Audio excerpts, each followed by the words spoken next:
Seguimos con los paradigmas. Justamente este planteo, este paradigma que viene, tiene que ver con aquello que han siempre instaurado, esta verdad, y dicen que no nos tratan de personas sin educación o sin ciencia por plantear algo que supuestamente ya se ha descubierto hace miles de años, lo cual, bueno, es absurdo su idea. Por eso este paradigma científico, profundizará en el tema para poder entenderlo y ver hacia dónde nos lleva, siempre recordando el origen de la cosmovisión. A quienes nos van a acompañar en el siguiente paradigma lo conocemos todos. Ellos cierran siempre sus frases con todos o para todos. Director de NUR para Todos, el querido Iru Landucci, que nos acompaña, se ha dedicado toda su vida a los efectos visuales. Es un gran investigador y ha participado en conferencias en todas las distintas partes del mundo. Y el docente,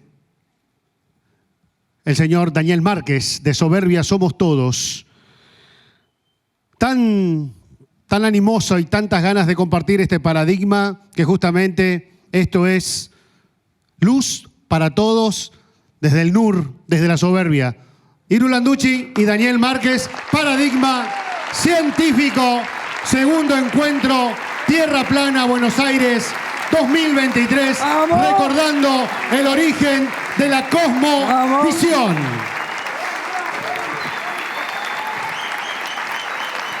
Maestro, el abrazo siempre. ¿Vieron que se vistió bien hoy, no?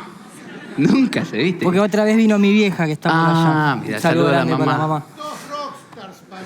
Sí, quisimos hacer lo mismo que en Barcelona, pero no nos dio el presupuesto. No había presupuesto. No, Europa es otra cosa. No hay mago, no hay música. No. Mucho no hay aplauso, mucho aplauso. Sí. Importante. Bueno, gracias a ustedes por venir. Muchas gracias. Vamos. Te invito a sentarse, Landucci. Siempre pedimos el aplauso. Viene nada más que para sentir un poquito de cariño del terraplanismo, ¿no? A Quique Romero y a Vero Recia, que están acá, lógicamente. Un aplauso. Claro. No se puede nombrar esto.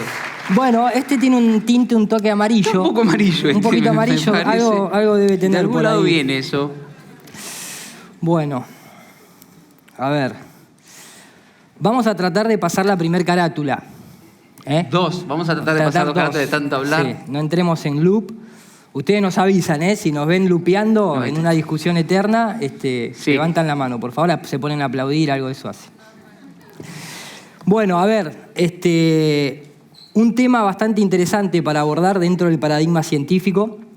Estamos un poquito cortos de tiempo, así que todos los chistes que teníamos al principio ya no van a poder ser hechos. Bueno, gracias. Gracias, no nos digas gracias. Es cierto, ya está, listo. Ustedes habrán escuchado, creo que la temática de la charla es bastante clara. Recién terminaban los hermanos Barea con Martín en la parte del paradigma económico. Y en este momento vamos a tratar de abordar lo que sería el paradigma científico. Lógicamente desde la cosmogonía y la cosmovisión, tratando de ir hacia atrás, al principio y al origen, como bien dice Gustavo, y tratando de plantear al menos, no se trata de hablar de decir quién creó este mundo en el que nosotros vivimos, Sí, ¿no? ¿Pachamama pagó esto, no? No. Esta publicidad acá. Creo que no. Es como siempre, Pacha. Sino más bien tratar de ilustrar un modelo donde se pueda demostrar o mostrar, argumentar desde la dinámica, desde la física, de tal vez los elementos combinados que pudieron dar origen al mundo en el que nosotros habitamos. No vamos, obviamente, a volver a la temática básica, inicial del barquito, de si la Tierra gira, si no gira. Se van a ir mechando algunas de esas cosas, pero se trata más que nada desde un punto de vista más filosófico y potenciador. ¿Sí? Si estamos hechos a imagen y semejanza y tenemos también nosotros esas propiedades, bueno, veamos cómo las podemos utilizar y por qué las tenemos. ¿Bien? Pasamos a la primera ya. Pasamos a la primera. Vamos. No, esta fue la presentación. Esta es la primera. Es cierto. Dale. Marco teórico un poco, siguiendo los pasos de Rafita Currao, que nos ha ilustrado siempre ahí, y también le estoy robando un poquito a Dani Márquez, con el tema de leer las palabras. Le voy a dar paso, maestro, para que usted lea un poquito, que a usted le gusta leer. Definiciones básicas, clásicas. Bueno, vamos a leer las dos definiciones. ¿De dónde lo sacaste eso? ¿Qué definición es esa? La de definición radio, de la Oxford, de Oxford, etimología. Oxford. En este caso es Oxford, sí. Bueno, dice cosmogonía, ciencia o sistema que trata el origen y la evolución del universo. ¿Sí? Después hay un extracto de Wikipedia que dice cosmogonía es la narración mítica o un modelo que pretende dar respuesta al origen del universo y de la propia humanidad. Perfecto. Un aplauso, muchachos. Bien. Ya te dije, solo reemplazo a Vapenca. Cosmovisión, vamos a la cosmovisión. Vamos a la cosmovisión. Manera de ver e interpretar el mundo, esa es la definición concreta. Una cosmovisión es una imagen o figura general de la existencia, realidad o mundo que una persona, sociedad o cultura, fíjense esto, ¿no? La cuestión que decíamos en la introducción, el individuo y el colectivo. Cultura se forman en una época determinada. Es decir, que puede cambiar con la época. Y suele estar compuesta por determinadas percepciones, conceptualizaciones y valoraciones sobre dicho entorno. Exactamente. Esta es la idea, ¿no? Analizar y tratar de plantear un modelo, pero también un modelo propio, desde nuestra visión, y que puede ir cambiando con la época. Y nosotros hoy estamos en una época que tal vez cuestiones tecnológicas nos puedan ayudar a generar esa nueva visión. Lógicamente estamos acostumbrados a ver, ¿no?, de alguna manera cosmologías antiguas y tal vez empezar a respetarlas desde otra postura, ¿no? Tal vez antes todo esto se tomaba como algo muy banal y de alguna manera poco complejo. Sin embargo, creo que desde la visión terraplanista hay que saber interpretar los símbolos, los signos, el arte, por así decirlo, que también es parte de la charla que van a dar los compañeros que siguen, pero todos creo que nos hemos resignificado tal vez con las clásicas y antiguas cosmovisiones del mundo, ¿no? Salvo la de la NASA, que es la única que plantea estas ridículas. Luego, vamos a utilizar como testigos, ¿no? O sea, es una temática, si bien tal vez no se aborda en el sistema educativo como tantos otros temas, es algo que siempre está ahí y que se necesita como de cierta autoridad como para plantear esta cuestión. La pregunta fundamental sigue siendo ¿de dónde venimos? Previo a saber a dónde vamos, ¿de dónde venimos? Entonces, distintas instituciones intentan abordar esa temática, pero después nos vamos dando cuenta que se entrelazan y hay como un interés común detrás de ella. Por eso siempre es bueno plantearse la propia, de alguna forma, ¿sí? Y para estar bien encaminado, capaz que recolectar información para destilar, diría el señor Márquez, que lo tengo acá al lado, es algo que es útil, ¿bien? Pero vamos a ver un poquito qué es lo que dicen las instituciones. Arrancamos con los muchachos del Vaticano, ¿sí? Y esta es una pregunta clásica, esto es algo muy reciente. La ciencia plantea que el Big Bang marca el principio del tiempo y del espacio en el universo, mientras que la Biblia plantea que fue Dios quien creó el universo. ¿Cuál es su propia interpretación del principio de los tiempos? Lo principal aquí es que hubo un principio. Eso es clave. Que hubo algo que empezó. Te lo voy a parar, Landucci, pará. Pausa. Me puse a tomar agua para no poner pausa porque dice crear el universo y en la Biblia dice el mundo. Yo no sé en quién escribió esto. ¿Qué es esto? Bueno. ¿Qué pasó ahí? Rafa acaba de aclarar que eso que está diciendo, la pregunta ya, fíjense, Krishnamurti decía, una pregunta mal formulada dará, ¿sí?, una respuesta mal concebida. Entonces hay que hacer bien la pregunta. La ciencia dice una cosa y la religión dice otra. Cuando dijimos que los paradigmas no están separados. De hecho, el Big Bang es la religión y ¿qué? Y la ciencia. Que lo va a decir. Lo que hablamos hoy. Sí, está bien. Claro, pero, claro, totalmente. Sí. Pero lo va a decir el Papa, pero la pregunta, fíjense, de esa supuesta idea de que están separadas, eso es un engaño y no es cierto. Entonces ya introducen en el que está escuchando una idea. Más allá de que después lo aclara, pero ¿quién lo aclara? ¿El entrevistador? No, un jesuita. Un jesuita religioso. Entonces, bueno, lo dije, un jesuita religioso. Pero literal, porque no es Francisco, además de ser jesuita, sino que es Guy Consolmaño el que lo aclara. Mira. Sí, ahora lo vas a ver. Bueno. Pero se entiende, ¿no? Esta idea de lo principal es que hubo un principio, dice. ¿Sí?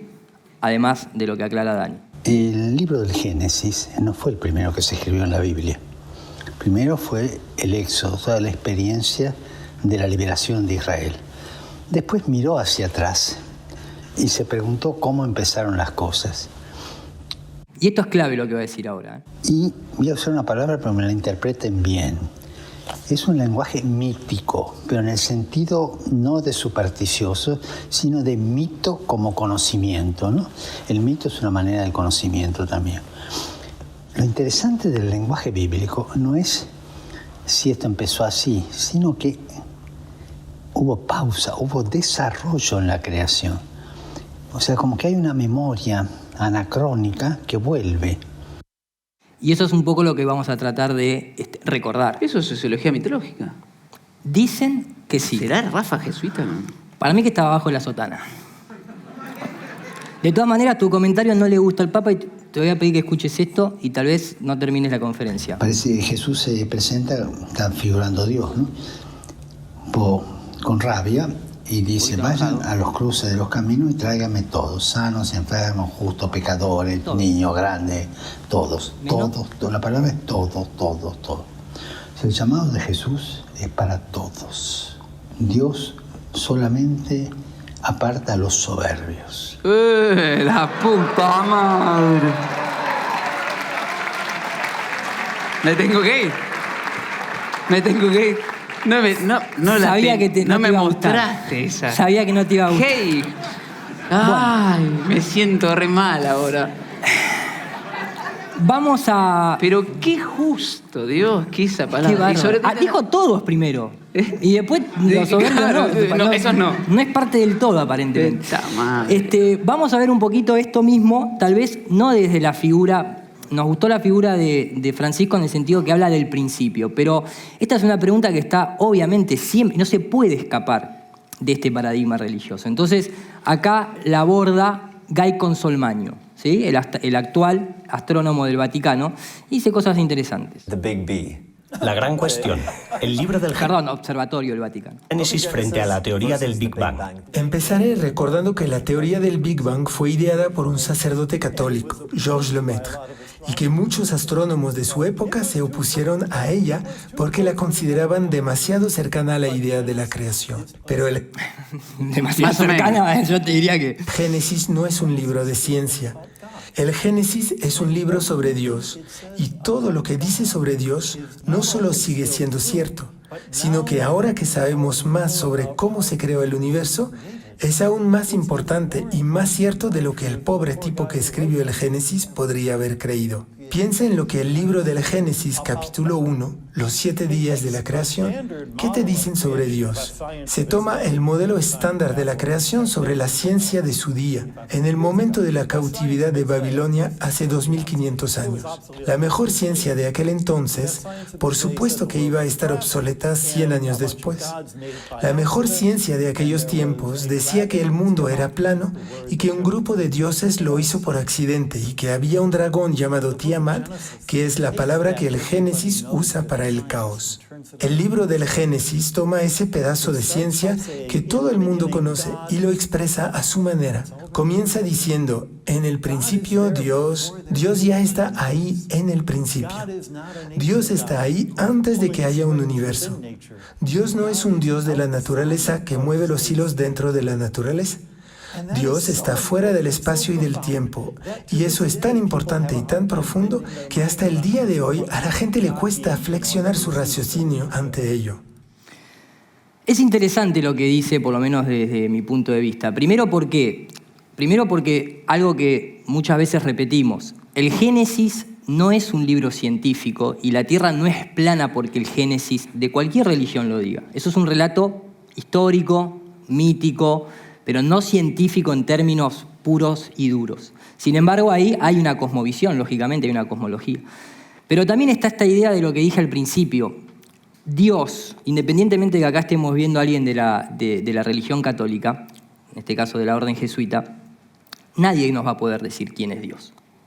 Quién es realmente, o cómo es que, o quién está detrás de esta creación. Eso creo que es un camino individual, porque como bien dice, podría interpretarse como que está fuera del tiempo y del espacio, ¿no es cierto? Está antes del principio, tal vez. Nadie puede tener esa certeza. Lo que sí está claro es que creo que lo que hicieron muy bien las cosmologías antiguas es, que no eran monoteístas, es en darle una característica a los elementos naturales físicos. O sea, la representación tal vez de la electricidad como característica creadora a través de Zeus, ¿sí?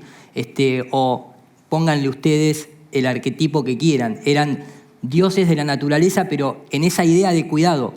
Lo mítico también es una manera de informar, como decía anteriormente. Entonces, vamos a ir tratando de no desmitificar, sino de ver esta cuestión de qué dinámicas y qué dioses, si se quiere, qué características, qué propiedades, qué física pudo haber estado ahí y pudo haber sido utilizado para la creación. ¿Se entiende por dónde vamos, verdad? ¿Usted lo entiende, maestro? No, no te entienden, pero no importa. Bien. ¿Qué pasa, por ejemplo, y esto es algo que una vez vimos con Dani, cómo se empieza a religar, ¿sí? Tal vez esta idea, porque aparte Goy con Solmaño dejan claro que, por ejemplo, el Génesis bíblico es un Génesis tomado de Babilonia. El tema es de dónde lo tomó Babilonia, porque obviamente por transición, en ese cautiverio hebreo, judío, es que se deja escrito ese Génesis. Bien, no es que apareció puro y exclusivamente para ser puesto en la Biblia, ¿sí? La Biblia es ese compendio de varios libros en donde hay incluso un Viejo y un Nuevo Testamento. En el caso, por ejemplo, me interesa mucho esto porque acá es donde, Dani, vos habías dicho una vez algo así como que la parte esta que vamos a ver ahora, donde se habla de la Kabbalah, era esta cuestión de la partícula, ¿no? O sea, hablando de... Lo voy a poner play para que vos mismo lo recuerdes. No lo pudiste explicar. No lo pude explicar porque el tema de hacer memoria, viste, con la cosmología es un poco compleja, pero vamos a escuchar cómo lo abordan hoy, en la actualidad, desde tal vez una orientación más cabalística, ¿sí? Pero asociado con la ciencia moderna. I'm a theoretical physicist, and I like to say that I walk in the footsteps of giants like Albert Einstein and Niels Bohr. I'm not a philosopher. However, I am rather dazzled by the fact that many of the basic mysteries that we find in string theory and the theory of everything seem to be mirrored in the Zohar and in the Kabbalah. As a scholar, the most amazing thing of all is the degree to which modern astrophysics sounds like a Kabbalistic text. When I first made the correlations between Kabbalah and science, I was stunned. We do know that Isaac Newton had access to certain mystical texts, certain texts of the Kabbalah. Well, the Kabbalistic description of creation is coming from a single little point, from a speck, and of having matter form and time and space form all together at the very beginning. This sounds very much to me like the description of the Big Bang. I couldn't believe that the Kabbalists could derive these truths without really knowing any mathematics or physics. All the things that could destroy string theory, all the things that do destroy every rival theory to string theory, they are all eliminated in precisely 10 and 26 dimensions. These dimensions are magic. These dimensions are magic. We physicists don't know where these dimensions come from. The Zohar says those things. It could have been a lucky guess. I don't know. It's rather amazing. This uncanny reflection of some of the most advanced cosmology that are mirrored in the Zohar and ancient Kabbalistic texts. La frase es, que la dijo el Doc Mate también, sobre todo, exoterizaron lo esotérico. Es decir, trasladaron lo que era exclusivamente el paradigma de la religión mezclado con la institución política y lo llevaron a la ciencia. Es decir, lo llevaron de un estado anímico, de un conocimiento como una verdad trascendente, a la mente. Lo trasladaron a la mente, para que vos empieces a hacer ecuaciones sobre la teoría de cuerdas que en realidad está diciendo una verdad esotérica, que tiene que ver, recuerda la palabra esotérico, lo dado al iniciado. Y resulta que hablan de la partícula 1. Esa me hiciste acordar, ya arranqué. Y la partícula 1, ¿sí?, es el 1, el Dios, el detrás del billete del dólar. O sea, volvemos a ese 1, a ese tetractis, a los pitagóricos, que plantean la cuestión numerológica. Ahora, ¿eso está mal? No. Ahí está el punto. No es que está bien o está mal. Es una manera de abordar. De hecho, cuando venga más adelante el paradigma de la religión, va a estar Martín, que va a hablar de numerología. Pero van a ver cuánto se parece todo ese abordaje a la psicología. Es decir, es una mancia que viene de los pitagóricos. Entonces, en definitiva, lo que hacen hoy es haberle trasladado a la mente toda esa cantidad de simbología, pero ojo, plasmaron. Es decir, se vive realmente como se dice en la Kabbalah. ¿Se entiende? El mundo se vive como se dice. Es decir, bajaron algo y plasmaron su obra. Ese es el recuperar para nosotros. ¿Qué obra nosotros vamos a plasmar? ¿Qué es lo que vamos a hacer con nuestra cosmovisión? ¿Podemos tomar elementos de ahí? ¿Podemos desencriptar, como diría el Lole, el HTLM de este sistema, de este mundo, de este cosmos? ¿Qué plasmamos nosotros? Incluso en la modernidad todos creo que conocemos en esta última época sobre todo a Noah Yuval Harari. Cada vez lo pronuncio mejor y no me dijiste nada. Lo practiqué todo, sí, se me llevó toda la memoria, se me lo llevó el nombre de Noah. Esto es un recopilatorio de 2 o 3 entrevistas en las que estuvo, en donde acá se puede destilar muy bien la importancia de agarrar a un recién encarnado, meterlo en un sistema educativo y darles la visión del mundo que ellos quieren plasmar y no la propia. Vamos a escucharlo. No lo voy a leer arriba por una cuestión de no estar pausando. Les pido que presten atención porque es importante. Y ahí va. ¿No? Arranca así. Esta se va libre. ¿Por qué era importante para ti escribir un libro para lectores más jóvenes, para niños de 6 años? Noah Yuval Harari escribiendo para niños de 6 años, ¿no? Imagínense. It's important for you to write a book for younger readers. The main mission is really to change how people view the world. To really help them understand who they are. This is the biggest question maybe in the life of every kid. I mean, what am I? And the world is so complicated and sometimes frightening. The central argument is that we've got a superpower that's allowed us to rule the planet. What is that, as human beings, what is that superpower? Well, the superpower is our ability to invent and believe fictional stories, fairy tales, science fiction. As long as everybody believes it works. This is why we rule the world, because we can invent these kind of strange stories. So ¿Se va entendiendo? ¿No?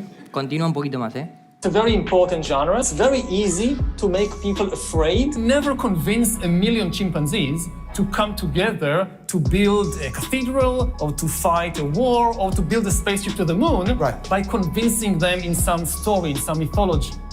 But this is the way that we cooperate. And again, it's not just religious mythologies. The chief value of science is power. Truth was never the highest priority of human society. They use truth to some extent on the... En algún punto se tiene que usar la verdad, que eso es también muchas veces lo que nosotros tratamos de decir en todo. Destilemos, ¿no?, esa verdad que podemos detectar en muchos de las temáticas que nosotros abordamos. Más allá que tal vez otro gran porcentaje no concuerde. Tomemos lo que resuena con nosotros, sobre todo si no, de alguna manera no es para lastimar al prójimo. Pero la ciencia que ellos crearon, tal vez, o la que hoy nosotros nos toca atravesar, no va en búsqueda de la verdad, va en búsqueda de poder. ¿Y a través de qué? De que crear historias que no existen en la realidad, que no pueden ser demostradas desde el paradigma científico con el método más clásico de la ciencia, pero sin embargo, mientras que muchos la crean, va para adelante y funciona. Y funciona, como bien dice ahí, para construir una catedral o para levantar un país o para lo que fuere. Eso también es un poder nuestro. O sea, ahí lo que también te están diciendo, independientemente de que haya un colectivo en el que te quieran hacer parte, cada uno también tiene esa propiedad de crear y de creer su propia realidad y levantar su propia catedral, su propio templo. No es solamente porque te guíe otro, ¿no? Entonces, eso también tengámoslo en cuenta y finaliza. And science is mainly about gaining power over the world. People often speak about astronomy and, Copernicus and Galileo and all these planets. I mean, the sun is in the center, the earth is in the center. Who cares? How can you make money from that? How can you conquer territories from that? But this was really a side issue. The big thing was geography. And this was like the first big project, successful project of modern science was mapping the world. And it was obvious to everybody that it's not being done out of sheer curiosity. It's being done in order to control and to conquer. Y la famosa, ¿no? To be an explorer. like the Great Magellan. Oh, you're too late. There's really nothing left to explore. El punto es qué queremos controlar y conquistar nosotros, para nosotros mismos también. La expresión de sujeto que parece un pedazo de carne hablando, porque vivieron el nivel de materialismo extremo en el cómo se desenvuelve el sujeto, como si no hubiera nada, como si el chabón no sintiera, parece un robotín. Sí, parece el doble de Robert Martínez. Parece el doble de Robert Martínez, que el otro día apareció. Cuidado, el clon. El clon, no el doble. Clon, perdón. Eso es lo que dijimos recién, en la introducción. Trasladaron algo que era del paradigma de la religión, por eso habla de mitos, historia, bueno, ciencia ficción, qué sé yo, qué sé cuánto, y lo llevan a la ciencia, que era cuestión dura, física, pero nunca te van a decir, no te están diciendo, ¿qué está diciendo? ¿Qué palabra usa? Poder, política. Ah, esa no se va, o sea, no es solo ciencia, los tipos están investigando para saber la verdad. No, para ejecutar cuál es la verdad que se va a saber. Y fíjense, lo dice este sujeto que viene en la Cuarta Revolución, que fue el evento anterior. Bueno, miren qué casualidad, entre comillas, sincronicidad, que emergen justo cuando emergen ustedes, nosotros. Hay unos sujetos acá, creando una cosmovisión, nosotros, y hay otros queriendo imponer. Es decir, este es el momento de la oportunidad, y lo saben. Por eso aceleran. Porque también hay otros que están diciendo, sí, también esto es una porquería, vamos a hacer la nuestra. No, y entonces ellos aceleran y dicen cuál es la general. Me quedo con esta frase, el principal valor de la ciencia es el poder, y me hace acordar mucho a esta frase de Cosimo de Medici. Si logramos unir la religión, la política y la ciencia, obtendremos el control del mundo. Y no creo que estén muy lejos hasta que aparecimos nosotros, ¿no? O sea, el control de la economía, en definitiva. Estuvieron así, Estuvieron así con esa de que se inventaron de que el hombre llegó a la luna. Por suerte el amigo Kubrick le soltó la mano y terminaron haciendo esa cagada con todos los cables enredados, básicamente. Si hubiesen contratado a Landucci para hacer los efectos visuales, capaz que ahí hubiera sido otra cosa, No, te digo. Qué bien, ¿Cuál es la Oxygen? No, Mox. Mox, ahora es Mox, Mox. pero bueno, sí. Bueno, esto me quedo volviendo un poco al tema del Génesis, ya que estamos atravesados, ¿no? por la religión judeocristiana. Recordemos, no es para leer en qué momento de ese proceso se creó las cosas. Yo creo que más se han creado todas al mismo tiempo y en el mismo espacio, básicamente. Pero lo que me interesa de esto es esta cuestión en la que dice, en el principio Dios creó los cielos y la tierra estaba desordenada, vacía, etcétera, etcétera, pero siempre se utiliza, ¿no?, esta cuestión de y dijo Dios, sea la luz y fue la luz, o hágase la luz y se hizo la luz. Pero hay como esta cuestión de decir, hablar, invocar.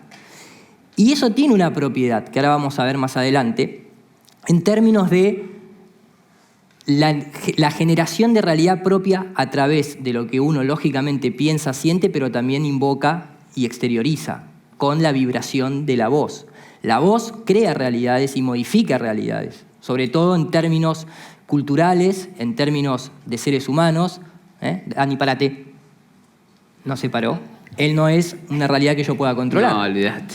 Somos individuos, dijo Rafa. Exactamente. Olvidate. Pero si no sos un individuo, ya esa simple vibración te puede controlar. Sí, de hecho me usted generó póngase esto tensión. Me generó tensión. Y mucha gente se la ha puesto. Bien. Decirlo es fácil, Landucci, el sonido. Primero era el sonido. Después vino la palabra, la luz. Primero era el sonido. Por eso fíjense que un muchacho acá, los dos muchachos que se pusieron a cantar y generó otra armonía en el ambiente. Claro, ellos están expresando esa voz a través de un sonido. Nosotros codificamos primero lo que dice y después nos damos cuenta que está ejecutando un sonido. Fíjense cómo la mente lo ejecuta al revés. Nosotros tenemos que verlo al revés, por eso primero vemos la luz y después el sonido. Fíjense. Se escucha el sonido, porque viaja más lejos. El rayo y el trueno, básicamente, ¿no? Pero todo se trata de esto. Esto es un vitral que hay en la Catedral de Cairns en Australia.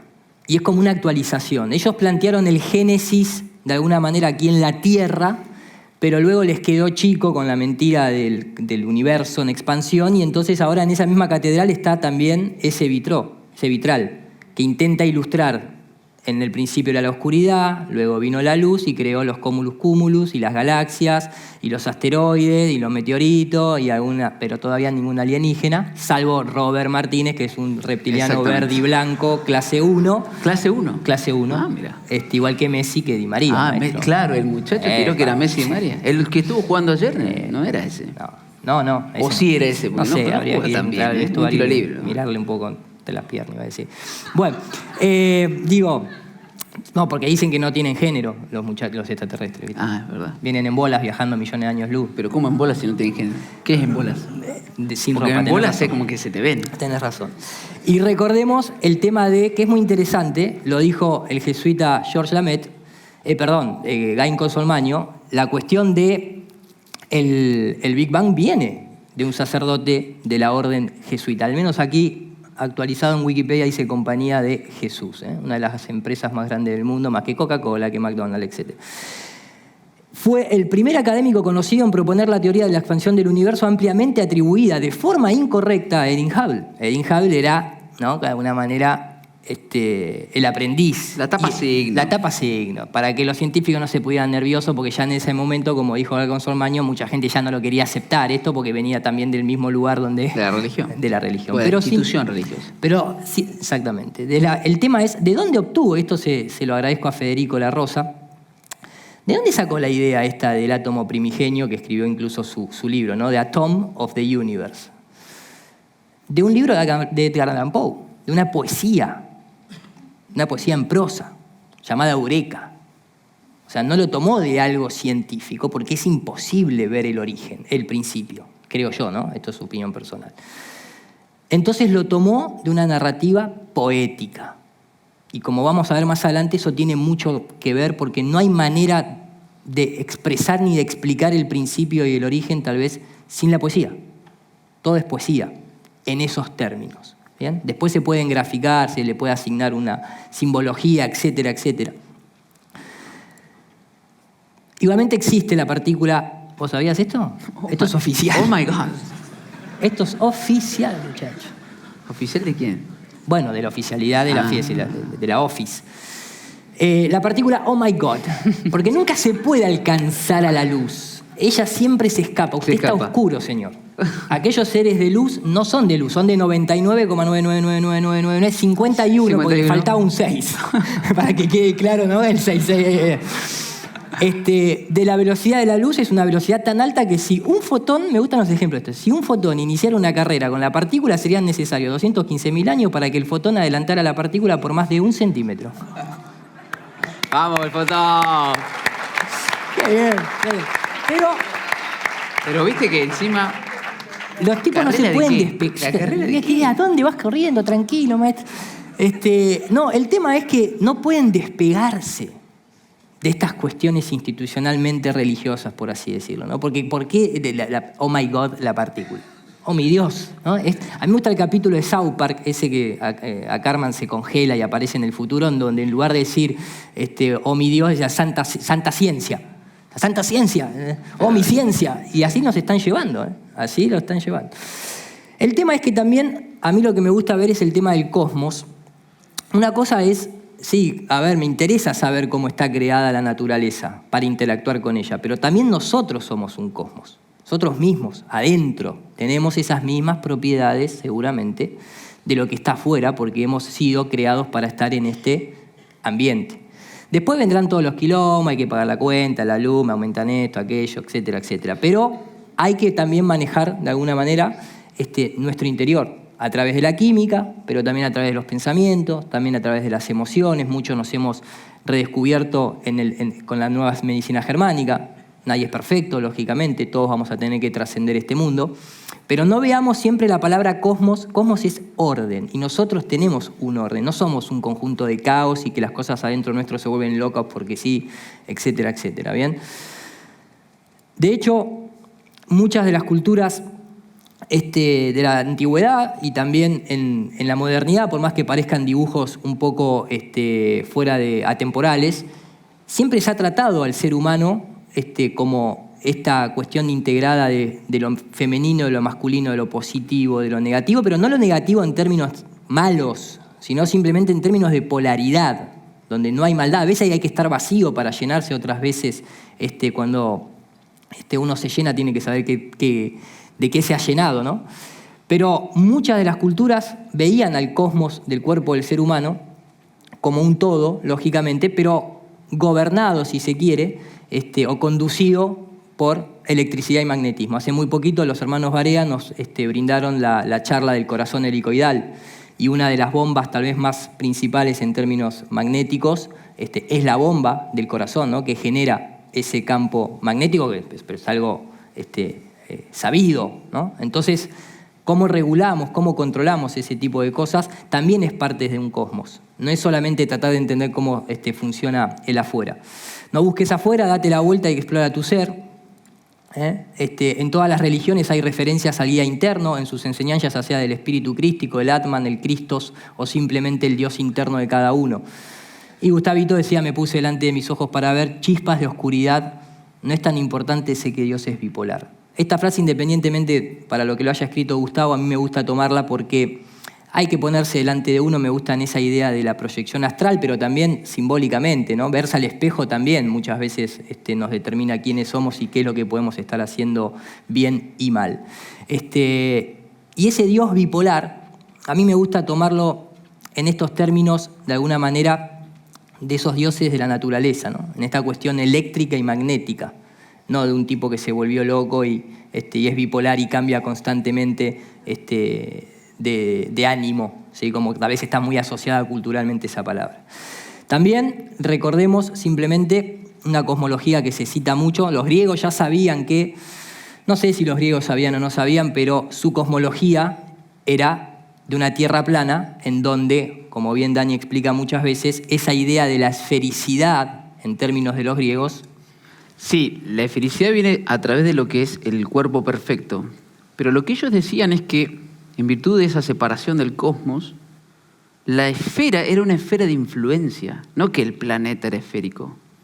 Es decir, si, no sé, la luna estaba acá, vos lo veías circular, después seguía, bueno, lo que está ahí. Es decir, era una esfera de influencia, esa es la esfera, que de hecho es lo que nosotros en general hacemos cuando tenemos un grupo de amigos, tenemos una esfera de amigos. ¿Se entiende? Eso es una esfera de influencia donde se manejan ciertos elementos y ahí es donde se va creando ese tejido social, como dice Rafa. Entonces, ahí está, entre comillas, ninguna trampa, sino la cuestión de, volvemos a lo mismo, exoterizar eso esotérico y llevarlo a que, bueno, eran los planetas esféricos. Entonces, este sistema no está bien, ¿no? Esta cuestión del mito de los epiciclos, aquello que hemos hablado muchas veces.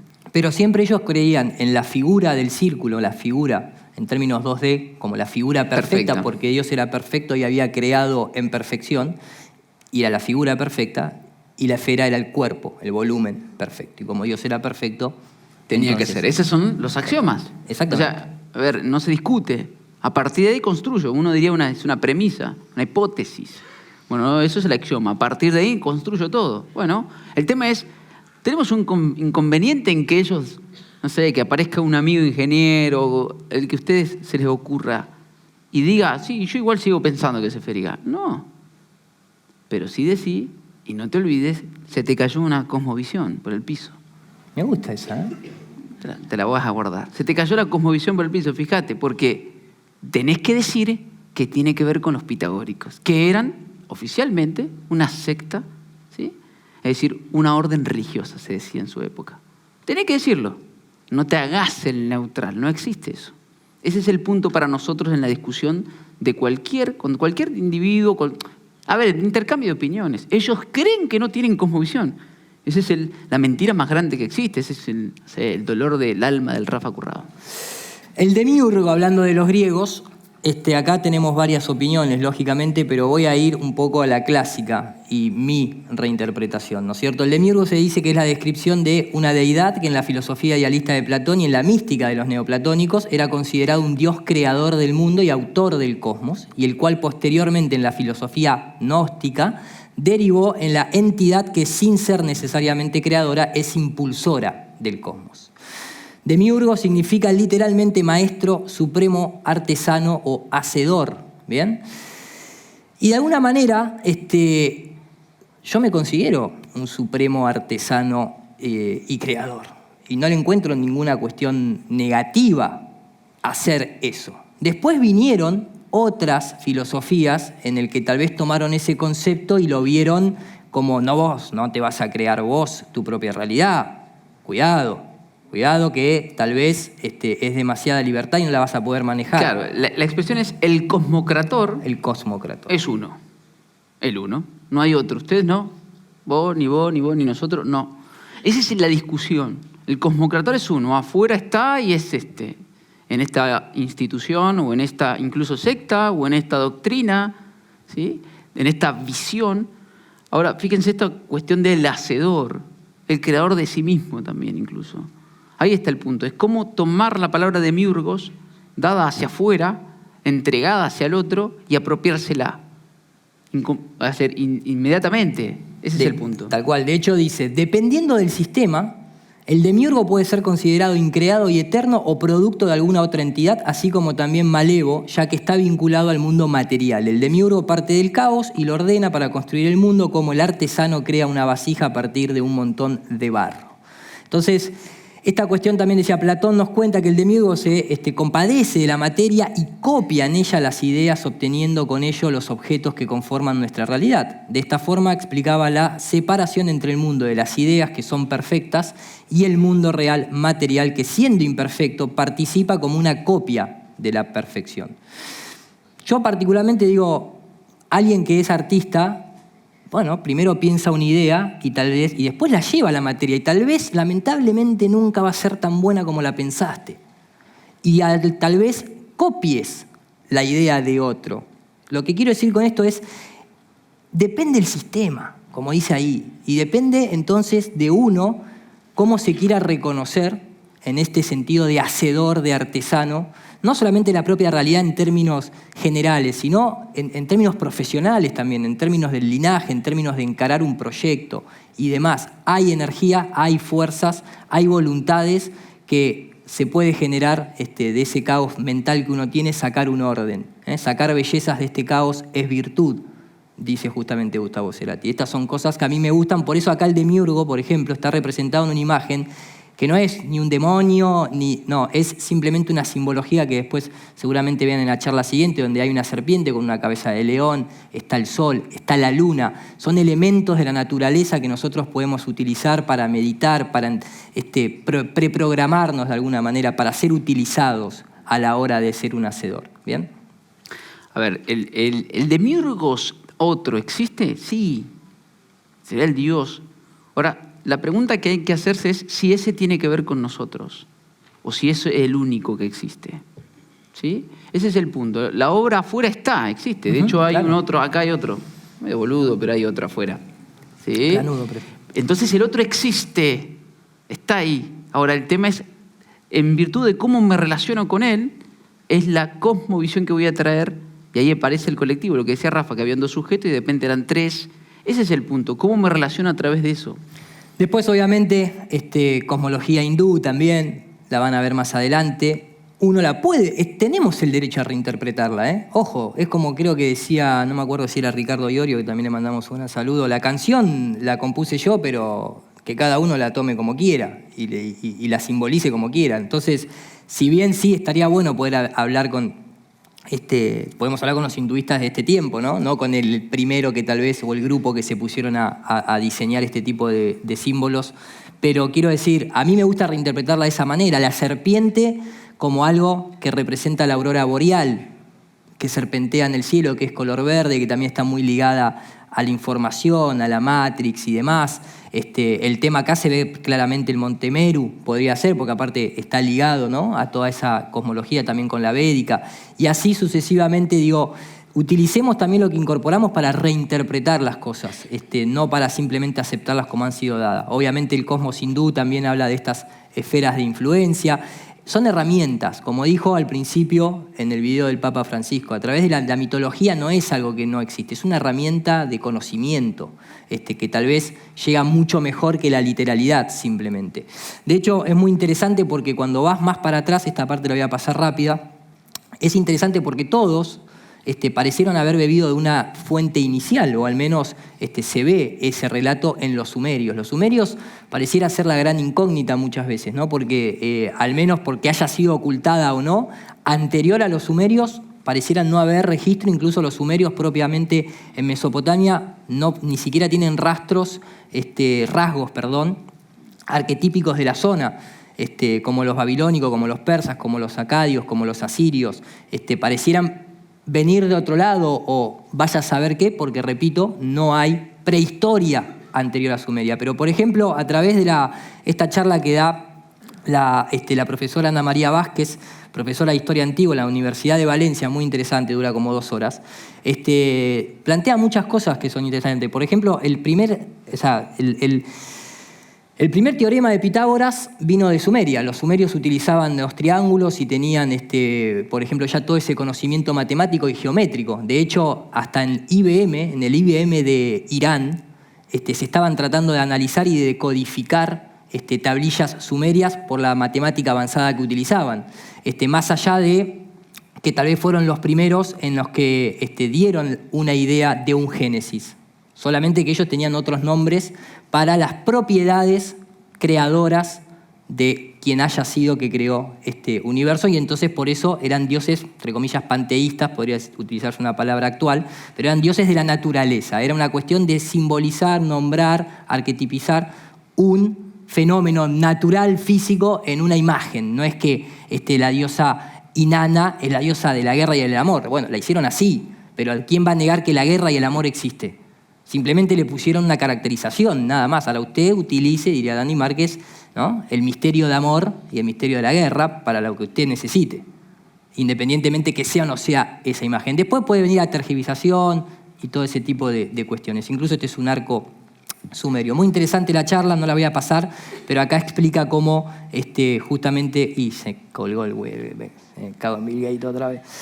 Es muy interesante el tema de los sumerios, realmente, y yo considero, esto es una opinión personal, que hay mucho ahí para destilar, porque muchas de las, ya les digo, la historia del diluvio aparece en Sumeria, la historia de Adán y Eva aparece en Sumeria, solamente que no las saca de una costilla, sino que las crea en igual y semejanza. No hay una diferenciación como en el catolicismo, tal vez, esta idea de que el hombre es superior y entonces creó a la mujer. No, están en igualdad de condiciones. Toda la temática también que tiene que ver con... perdón, porque no me quiero perder. Todas estas cuestiones que muchos de los relatos que hay en otras religiones provienen tal vez de acá. De hecho, dice justamente, es posible que los acadios de origen semita también terminasen por adoptar algunos rasgos de los sumerios en cuanto a las leyendas y mitos. Por eso también se hace aclaración que el Génesis bíblico, que viene de Babilonia, o que ha sido parte, de alguna manera intervenido, inspirado, si se quiere, de Babilonia, los babilonios lo toman de los acadios, que lo toman de Sumeria. Entonces ahí también hay una cosmología que es bastante interesante. Obviamente nuestra cosmología en términos simbólicos, pictóricos, no es esto. Obviamente, ¿no? Estamos en claro que cuando tratamos de ilustrar y de traer un nuevo diseño, así como los que hemos visto de los mayas, de los aztecas, de los incas, a nosotros nos quieren ridiculizar con esto, nos quieren meter la idea de que saco una esfera, pongo un plano, un disco ahí y todo el sistema solar sigue igual, y claro, entonces dentro de esa idea no encaja absolutamente nada. ¿Bien? No vamos a estar esperando que nos salude Scott Kelly y diga, muchachos, los estoy viendo en vivo. No, y la tierra plana ahí atrás. No.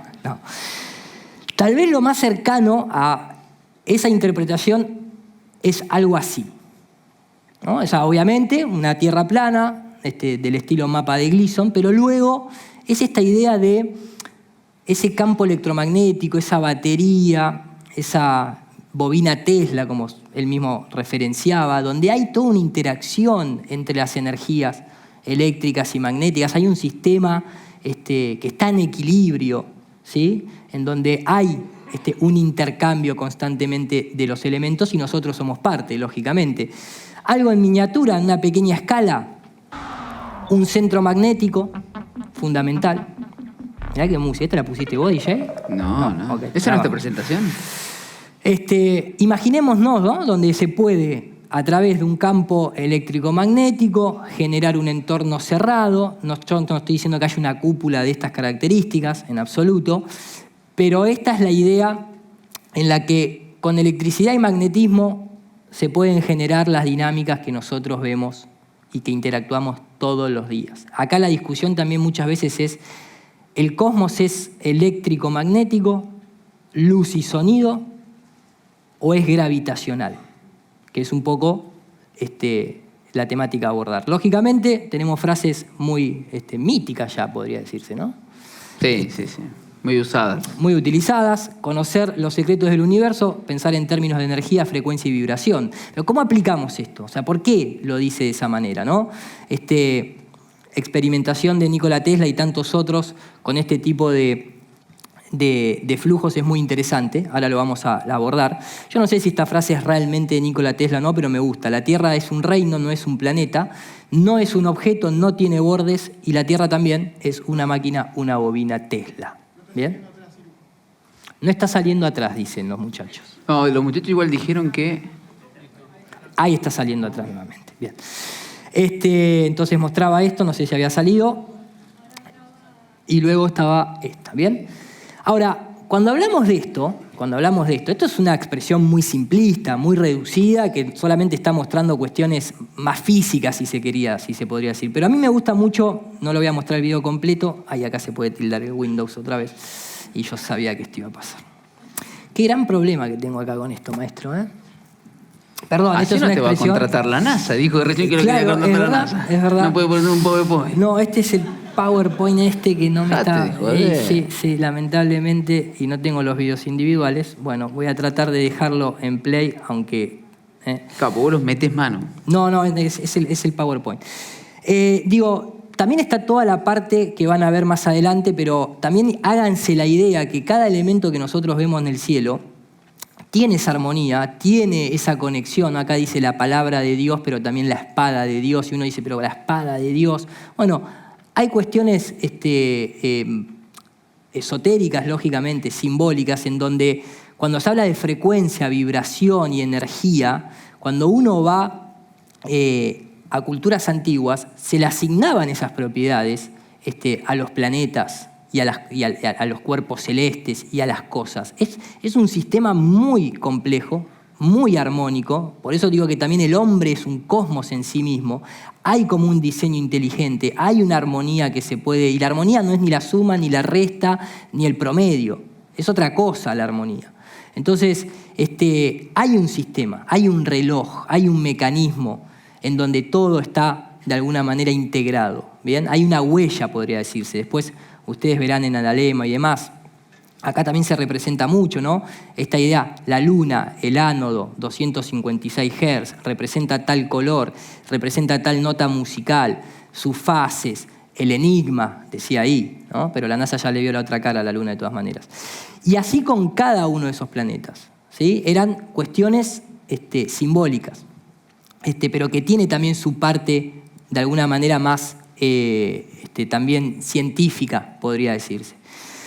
Hablábamos de Dios dijo, hágase la luz, y se hizo la luz, y tocamos este tema del sonido y demás.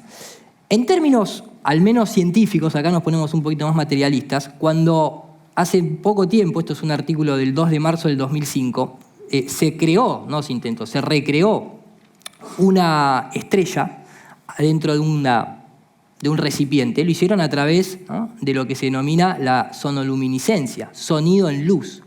O sea, el sonido, una vibración dentro de un fluido, a una alta vibración, genera luz, básicamente. Si quieres encontrar acá en la revista Nature, lo citaban a Nikola Tesla, ¿no?, haciendo alusión a esa frase de energía, frecuencia y vibración. De hecho, podemos ver aquí... when physicist Seth Potterman heard about something that seemed more like magic than science. Ese sonido es la vibración esa, ¿eh? ¿Ven cómo va creando luz? It's a process called sonoluminescence. Es un proceso llamado sonoluminiscencia, a veces estaba subtitulado, discúlpenme. This Esta estrella en un jarrón está hecha cuando una onda de sonido pasa por una pequeña burbuja dentro de un líquido. Y esto lo hace hacer algo fascinante. Primero se expande y luego se colapsa.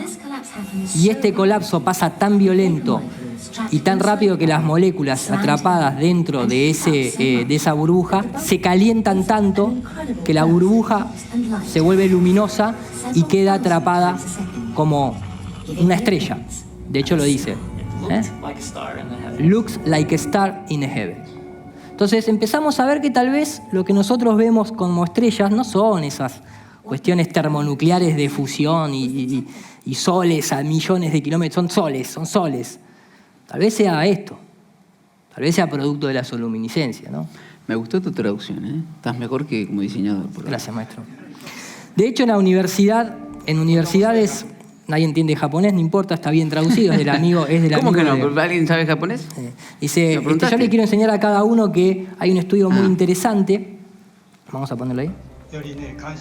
En donde nosotros llegamos a la determinación de que el universo está hecho de plasma. Las estrellas son plasma. ¿Bien? Acá. Nuestro cielo nocturno es plasma. ¿Bien? Empezamos a ver, porque el plasma es el cuarto estado de la materia, pero también es un estado muy particular. O sea, no es simplemente la palabra plasma. No, pero para ahí. El plasma, está el doctor, después lo que le hará más adelante, ¿sí? O cualquiera, lo saben ustedes, también está en el corpus, ¿no? Por ahí, ubicado en un sitio, ustedes saben. Y después tiene la palabra plasmar. Es decir, no es casual la palabra si empezamos a conectar esta encriptación que nosotros tenemos. La palabra plasmar es esto también. Exacto. Entonces, eso es lo que hay que conectar para nosotros que nos disasociaron, ¿no? Es decir, bueno, esto va por acá, esto para... De hecho, lo que vos decías básicamente es el microcosmos análogo. Entonces, el individuo cuando se ve que el macrocosmos es una cosa de materia, entonces se mira a sí mismo y dice, entonces yo soy lo mismo. Ahí está la relación que tiene entre el micro y el macrocosmos. De hecho, si volvemos un poco a esa frase, ¿no? El verbo hecho carne. La palabra crea y ordena la materia. En el principio era el verbo y el verbo era con Dios, ¿no? Me gusta interpretarlo así, no digo que esto sea y haya escritos para ser interpretado de esa forma. En el griego, ¿no? Pero la palabra ahí, verbo, es logos, ¿sí? El logos no es una palabra dada, ¿no? Es una palabra que forma, que le da forma. Acá vemos la imagen de un electrón. Eso no es una partícula, esas son ondas. Acá vemos la imagen de la palabra o de la letra A en términos representativos de un toroide. El sonido no es solamente, no se imaginen que ustedes hablan y sale una onda lineal en el aire. Es un vórtice, es un toroide, igual que el toroide que tal vez nosotros tenemos aquí en este mundo. De hecho, hay un estudio al respecto. Y por eso uno empieza a entender por qué los tipos hacen om, rem, porque se les cantó. No, porque tiene una intención puesta y tiene también parte de esa energía toroidal en el cual nosotros también podemos integrar. Sobre todo en las catedrales y todos esos espacios donde se genera un ambiente, ¿eh? Bueno, no hay que, no entro nunca más. No, entre y apropiese de esa Exactamente. energía. Hágalo. De hecho, acá podemos ver sonido aplicado a una burbuja de agua flotando. Fíjense los patrones geométricos que se forman en los distintos hertz. Y dicen que nosotros estamos hechos de agua. Y mi abuela me decía, no te hagas mala sangre, porque nuevamente la palabra y lo que uno piensa también afecta a nuestro cosmos interno. También esos vórtices van adentro nuestro. Y si no, ¿qué otra explicación podemos encontrar para el pleomorfismo? No es que simplemente las cosas cambian sin ninguna causa. ¿Bien?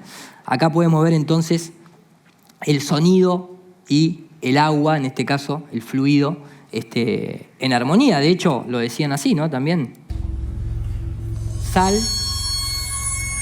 y una placa, y eso era un instrumento de cola de caballo. Esto no es magia, incluso se va perfilando cada vez más una forma, pura física, desde luego. Claro, ¿qué pensaban los templarios y otras personas cuando pasaba esto con el sonido? Pues magia. Lo que se piensa cuando estás ahí viéndolo, pues que es mágico. Y lo que seguramente muchas veces habremos visto. Pero que lo es. Ahí está el punto, ¿ves? Esa es la visión otra vez materialista. Entonces como yo lo veo físicamente, no es magia, dejo de existir eso. No, son las dos cosas. Y haciendo mención a las catedrales, obviamente muchos de esos diseños que vemos, ¿por qué se llama geometría sagrada? ¿Porque está institucionalizada y porque la hizo una religión? No, porque está en armonía, en concordancia con la creación, con el lenguaje más allá. El lenguaje matemático tal vez es más del hombre, pero el lenguaje parece. Yo no voy por la calle y veo una raíz cuadrada, pero voy por la calle y puedo ver una geometría sagrada. Y después la puedo trasladar a la matemática, la puedo trasladar a la construcción, la puedo trasladar a lo que quiera. Y ahí vemos, hablando de los paradigmas, la intersección de dos paradigmas. Geometría, ciencia, sagrada, religión. Entonces, una vez más, no están separadas, ¿sí? Nosotros los estamos diciendo. Entre nosotros hemos hablado de mucho tiempo, en otros directos o en otros videos. Hablamos de geometría sagrada. Bueno, entonces estamos combinando dos paradigmas, la ciencia y la religión. No estamos exentos de eso. Totalmente. Vemos acá un tomate, estrellas nuevamente. Acá hay algo muy interesante que es tal vez la distribución desde un punto focal que proyecte en algún lugar, porque las estrellas, como vieron con Earthflat, es complejo de perseguirlas, parecen muy escurridizas. Pero podemos ver algo aproximado tal vez de lo que pueda estar sucediendo. Obviamente es el firmamento el que gira. ¿Y por qué un punto focal? ¿Qué significa este punto focal? Es un lugar exacto en donde propiedades de la luz, podría decirse, errores ópticos del tiempo y de la luz. Del tiempo y de la luz, decía Gustavo. Ahí estaría el punto focal en ese contexto, en ese caso. Que obviamente si uno pone una roca la puede esculpir, ¿bien? Pero ese sería el punto focal. Puede estar sucediendo, puede ser que el objeto Sol no sea un Sol físico, sino que sea un punto focal de otra fuente, como bien dice muchas veces Eric Dollar. Es un transformador de energía que viene de otro lado, no sé de dónde, pero viene de otro lado. Incluso hay como una tendencia con ciertos materiales, en términos eléctricos y demás, acá lamentablemente no puedo adelantar.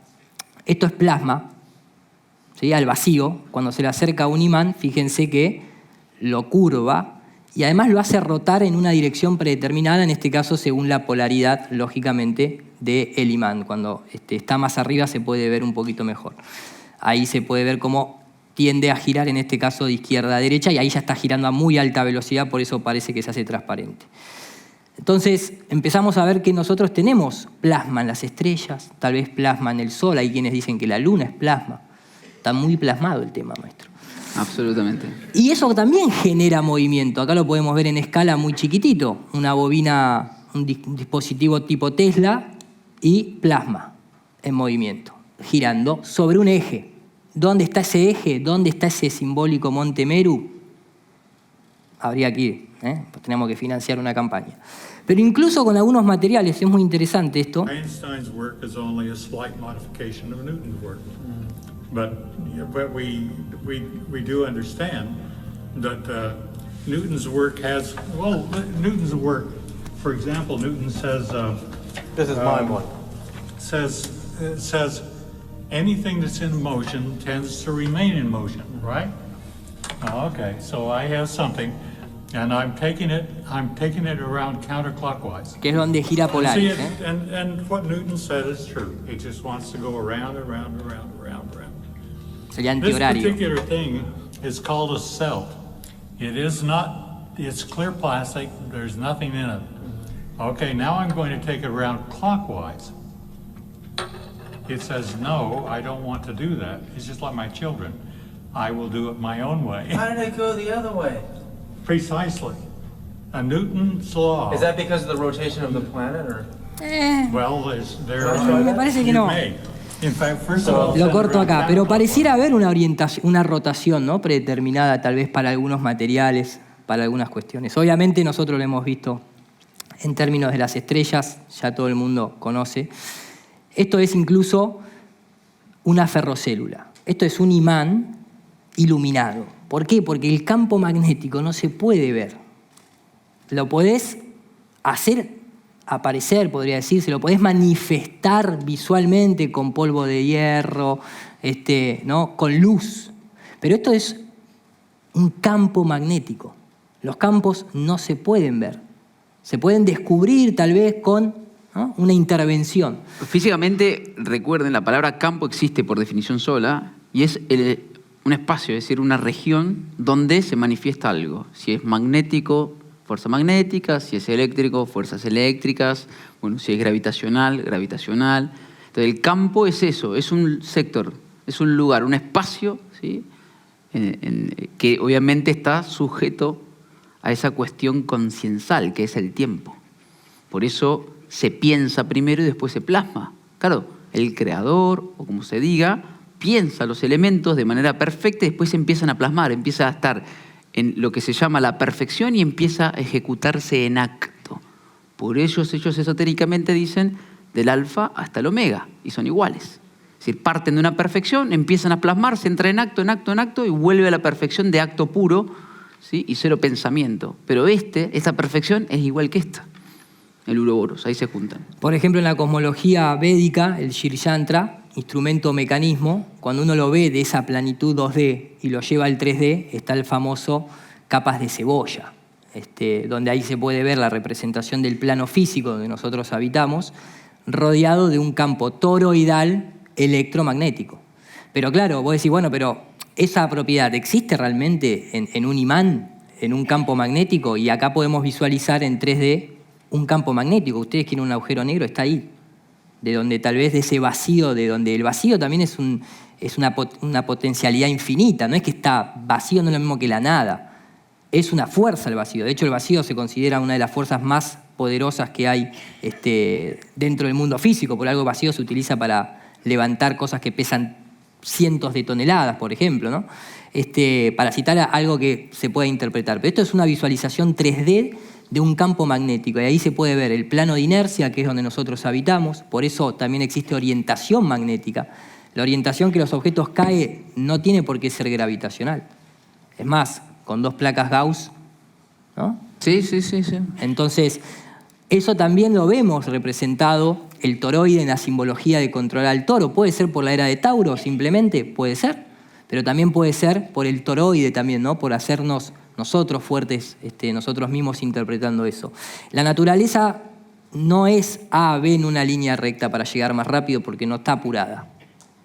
Aparentemente tiene todo el tiempo del mundo, ¿no? Entonces, la naturaleza se maneja siempre en vórtice.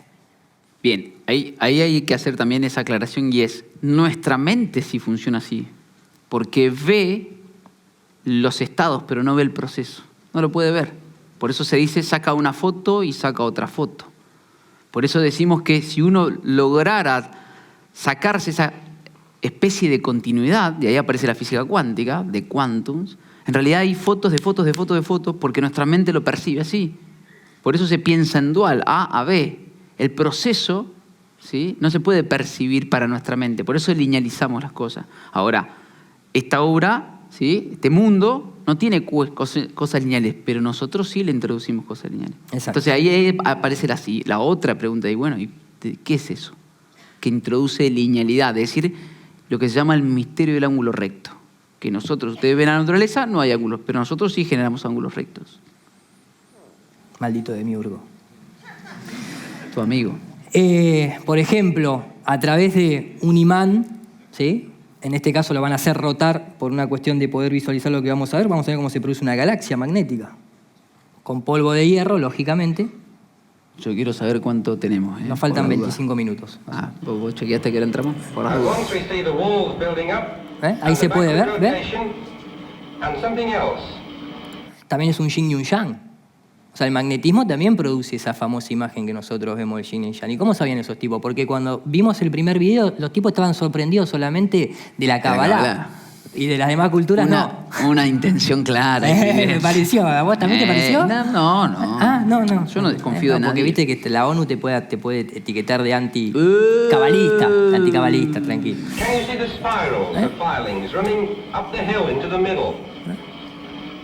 Entonces, ahí se puede ver.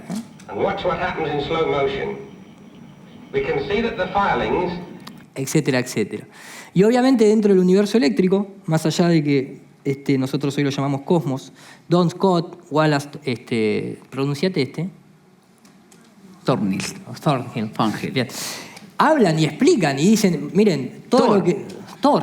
Muy bien, maestro, no lo había visto. Me había dado cuenta. Gracias, Landucci. Para el próximo Thor, evento. el del martillo, Thor. justamente, Thunderbolt, explica cómo todos los fenómenos que nosotros podemos ver en ese cosmos, desde quarks hasta galaxias, son eléctricos. No hay manera de gravitacionalmente demostrar que... Es más, ellos tienen el problema de la materia oscura porque dicen, no, las galaxias se tendrían que desarmar en pedazos, entonces debe existir la energía oscura que las mantiene unidas. Agregar conceptos para ¿Por qué es justificar tan el modelo. complicado? Es eléctrica y magnética. Y Bueno, se terminó ahí el es la quilombo. Kabbalah, boludo, es la Kabbalah. Es la Kabbalah.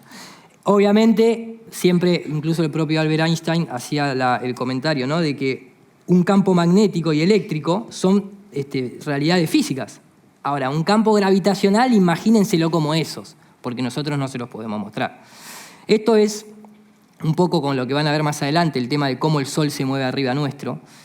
No es simplemente una cuestión circular, a menos lo interpretamos de esa manera cuando observamos el analema, y también justamente da esta propiedad de bucle infinito, podría llegar a decirse, ¿no?, en donde asciende y tiene un ascenso, tiene un descenso, también lo tiene la Luna, lógicamente, y si tal vez nosotros pudiéramos elevarnos y tener la visión de afuera del sistema, ese analema que muchas veces vemos, si uno se posiciona desde arriba, tiene ¿no?, ese circuito de elevación, ¿no?, y baja en una especie de espacio en espiral. ¿Por qué? Porque todo es vorticial y todo tiene una espiral. Entonces, esto también es lógico y está en concordancia con esas dinámicas que nosotros hemos sido parte, ¿no? Acá, por ejemplo, hacen simplemente orbitar o levitar o girar alrededor de un campo eléctrico. El otro era magnético a baja temperatura. Una bobina de Tesla. Exactamente. Y se representaba también de esta forma. Ah, no, perdón, dice Banjar, ¿no es? No me acuerdo. Ah, sí. El Banjar. Sí. No me acuerdo. El amigo, que te fuiste a tomar un traguito. La Luna, el Sol, la doble hélice helicoidal, representada tal vez en la serpiente, en el conocimiento. Para los sumerios la serpiente representaba el mito de la eternidad y de ahí el poema de Gilgamesh, buscando, ¿no? En otras religiones la serpiente es el conocimiento, en otros es justamente un arquetipo malvado. Pero imagínense también cuando vemos cuestiones antiguas, tratar de destilar, ¿no?, estas ideas. No es que todo es malo porque aparecen dos serpientes y un sol negro. De hecho, tiene por lo menos una corona un poquito más bonita que el sol jesuita.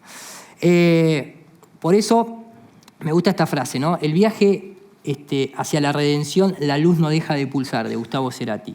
Y es curioso porque dentro del modelo del sol eléctrico, cuando escuchamos, primero va a poner un poco, va a expresar las incompatibilidades del modelo estándar de tratar de explicar un sol de fusión nuclear. Y sin embargo no son problemas en el modelo eléctrico, pero hace algunas cosas que son cuenta algunas cosas que son bastante interesantes. Good afternoon. My name is Don Scott. The electric sun is a sort of a natural outgrowth of the electrical universe hypothesis. We know that their magnetic fields actually had a circuit that showed the electric sun. What I'd like to do today is to show some of the problems of the so-called standard model. That word model should be plural, models, because for every thing that we see in the sun, there seems to be a new model, or at least another patch on the previous existing model. Hay que ir solucionando los problemas. Fatal, absolutely fatal for the models that are so-called accepted these days. And I would like to then demonstrate how precisely those problems are no problem at all for the electrical sun model. The big problem, the famous problem, is the missing neutrinos. The idea of this heat transport from the... No me quiero poner técnico, pero en este mundo de las partículas, en esta cuestión materialista, todo tiene que estar sostenido en términos de partículas. Nunca encuentran ninguna. No es que le faltan los neutrinos nada más. También le falta la energía oscura, la de materia oscura.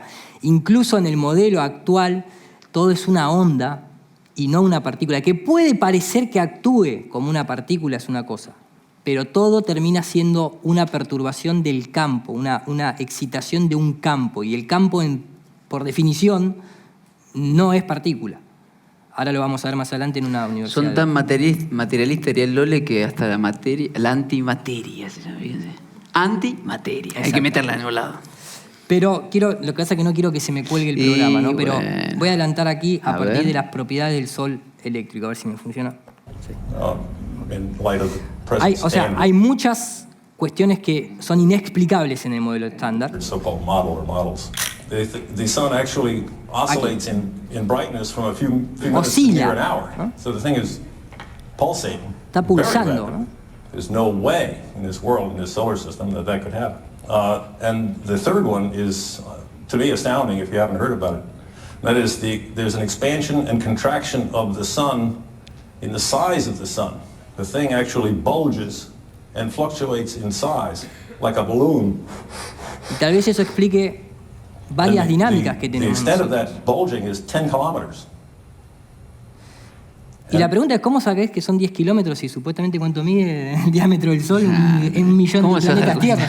Pero eso lo observan. Eso lo observan. Ellos dicen la diferencia. El tema es el tamaño. Exactamente. Entonces, hay algo vivo. Hay una cuestión en donde hay un pulsar, de alguna manera, ¿no? Y eso también nosotros lo hemos explicado muchas veces, las mareas, por ejemplo. Galileo le había errado cuando dijo que era la rotación de la Tierra. Pero anda a demostrar que es la de la Luna, la atracción gravitacional de la Luna. Lo más lógico, por lo menos para mí, es agua salada, porque en los lagos no hay marea. Supuestamente en algunos hay muy pequeña, pero el mar sí tiene mareas. Y es agua salada. Y la electricidad con el agua salada se lleva muy bien. Y si el Sol es eléctrico y tenemos algo que se mueve arriba y encima pulsa y encima hay un campo, bueno, hay un montón de interacciones que no podemos dejar de lado, ¿no? No, y no solo el Sol. A ver, no están solo el Sol. Más planetas, estrellas fijas. Esto lo pongo por qué motivo, porque me gusta, primero. Segundo, porque ¿cómo se crea un Sol o nuevamente una estrella si uno como ser humano acá quiere hacerlo?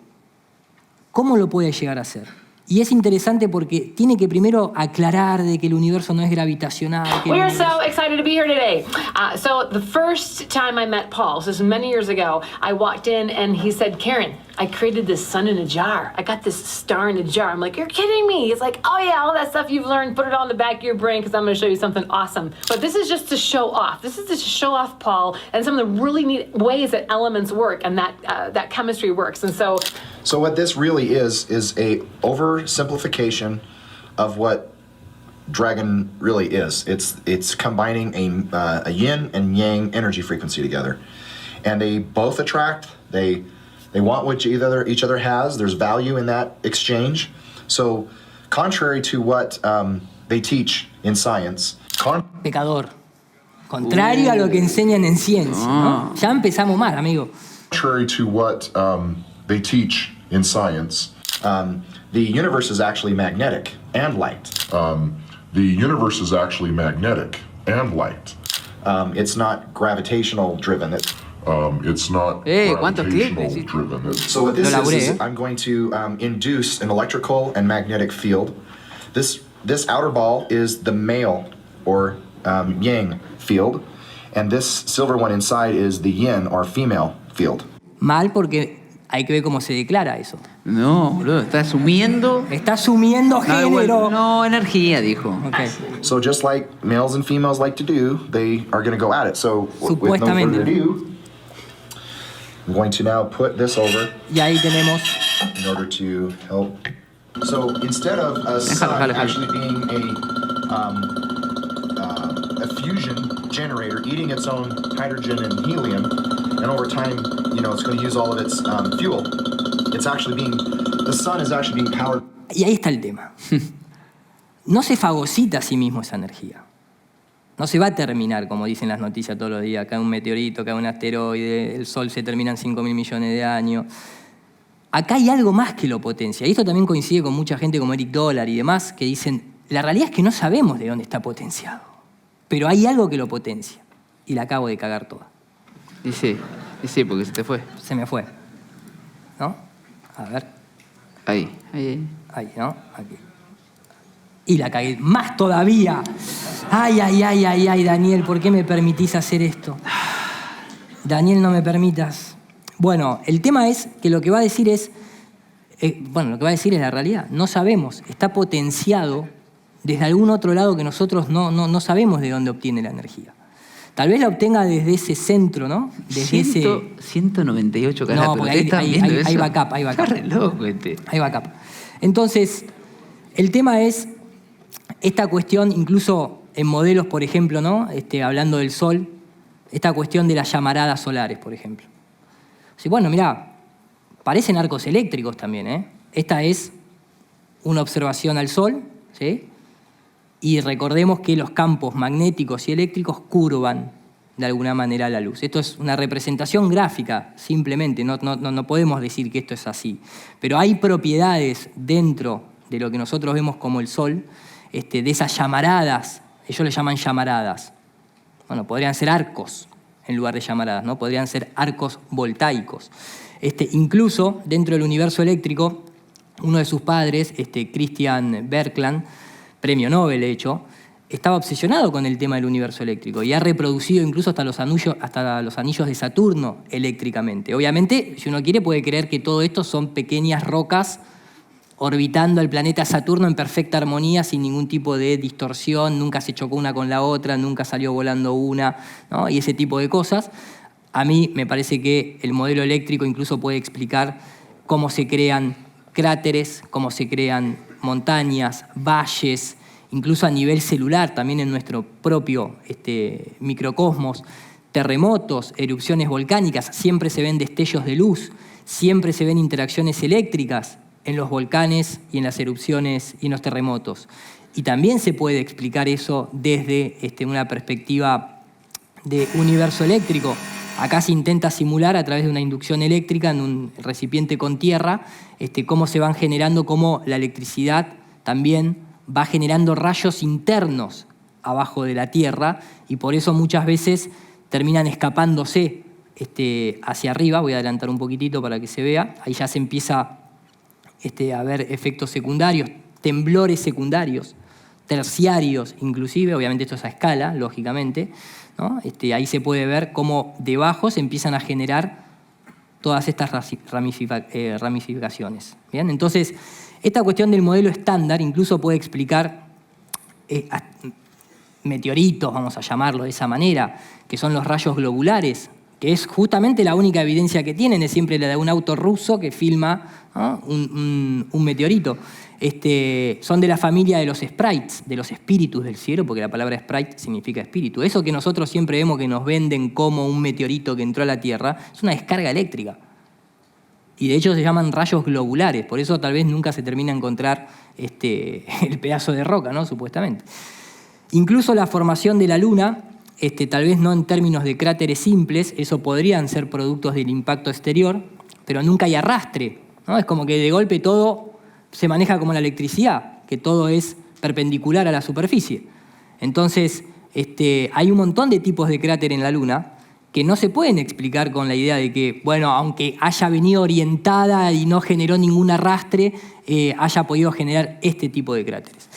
Esta idea del Zeus, ¿no? Esta idea del rayo como elemento creador, la electricidad, tal vez en ese principio cuando se separaron las aguas, las separaron con esa interacción eléctrica, puede ser, porque la electricidad obviamente también interactúa en la Tierra y interactúa en el agua. ¿Pudo haber algo de eso en el principio? Bueno, con la electricidad, repito, no solamente podemos recrear los cráteres complejos de la Luna con picos centrales, sino que incluso se pueden recrear valles, montañas. Por ejemplo, cuando uno viaja a Estados Unidos y va al Valle del Colorado, al Cañón del Colorado, van a poder ver ese tipo de formaciones que tienen los picos cortados. Se pueden recrear los ríos o los canales de los ríos. Todo lo que observamos, como decía el otro muchacho, parece ser de un universo gravitacional. ¿Bien? Acá hay distintas formaciones ya directamente para emular la geografía y la geología que nosotros vemos en nuestro mundo. Nuevamente, a través de electricidad, eso se puede recrear. A través de millones de años es imposible ni siquiera evidenciarlo. El cielo pareciera esto, ¿no? Funcionar, el cosmos, ¿sí? Es el cátodo y el ánodo de la Tierra, y eso también genera orientación, eso también explica la electrogravedad. Recientemente se ha descubierto una familia nueva que antes no lo podían observar por no tener la tecnología de los rayos de los sprites a 100 kilómetros de altura, y parece que hay un límite a 100 kilómetros de altura, en términos no físicos sólidos, pero tal vez sí eléctrico-magnético, porque los rayos esos que están a 90, a 100 kilómetros de altura, no solamente no pueden ir para arriba, parecido a esa bomba de las misiones Dominic, sino que caen hacia abajo, obviamente, hay una descarga hacia abajo, lo que sale para arriba, lo poco que descarga para arriba parece terminarse ahí. Y esto que ustedes están viendo acá en cámara lenta, esto tal vez tiene unos 700 kilómetros de diámetro. No es una cosita chiquitita, es una cosa bastante grande. Entonces vamos viendo nuevamente a los elementos de los cielos como plasma, como energía. Después el simbolismo es mucho más fácil de entender y no tiene por qué tener una característica institucionalizada, religiosa, en la que una tenga que alejarse completamente porque, mirá, esto negro es negra, no, me alejo, y las alas verdes, ¿qué le pasó? Se transformó en un X-Men. No, porque tal vez las alas de aquello que está en el cielo son las auroras boreales y tal vez es el sol negro y el vestido es la luna y los rayos que están atrás del sol es el sol blanco. Entonces, todo se puede empezar a reinterpretar. Bien, de hecho en la antigüedad hay mucha simbología, hay mucha simbología en la antigüedad, esto es babilónico, por ejemplo, en donde parece haber representaciones de esos fenómenos celestes que hoy nosotros observamos con alta tecnología, pero que tal vez ellos lo conocían, sabían lo que eran, los habían observado. Yo no lo puedo decir porque no estuve ahí, pero hay mucha gente que estudia esto y que dice, Tartaria obviamente es algo que muchos habrán visto, incluso diseños de las columnas en la antigüedad parecieran ser pilares eléctricos, como nosotros los tenemos hoy en día. Estos son hoy en día insuladores de alto voltaje, y estas eran columnas de ciertas culturas en la antigüedad. ¿Puede haber estado ahí una tecnología oculta que nosotros desconocemos, que nos borraron, que nos sacaron del génesis de esa cosmología y nos implantaron otra? Incluso el Nikola Tesla se basó, por ejemplo, en el diseño de Planck para desarrollar una bombilla eléctrica. Entonces, como digo, la simbología, cuando vemos acá en Egipto, ¿no? Toda esta cuestión de lo verde con alas, hay que volver a interpretar esas cosas. Cuando vemos la serpiente voladora en la cosmovisión mexicana, por ejemplo, todo ese tipo de cosas toman otra interpretación. De hecho, a mí me gusta mucho este pequeño video donde apoyan el mapita de Gleason, nuestro querido mapa de Gleason, con errores sí, pero creo que es un gran instrumento para orientarse, en donde muchas veces uno dice, recordemos, ¿no? Todos los viajes son del este hacia el oeste, hay un centro que atrae, que es ese centro o polo norte. Polo tampoco hace referencia a una esfera, es un palo, como bien describió Dani en alguno de sus directos. Es muy fácil orientarse con una brújula, lógicamente. Si en el sur, de hecho, tienen que hacer una brújula especial porque la tradicional no funciona, y cuando uno se acerca al centro, la brújula se vuelve loca de la cantidad de interacción magnética que hay. Y entonces acá podemos ver nuevamente, si esto lo extendemos en 3D, podemos nuevamente unir.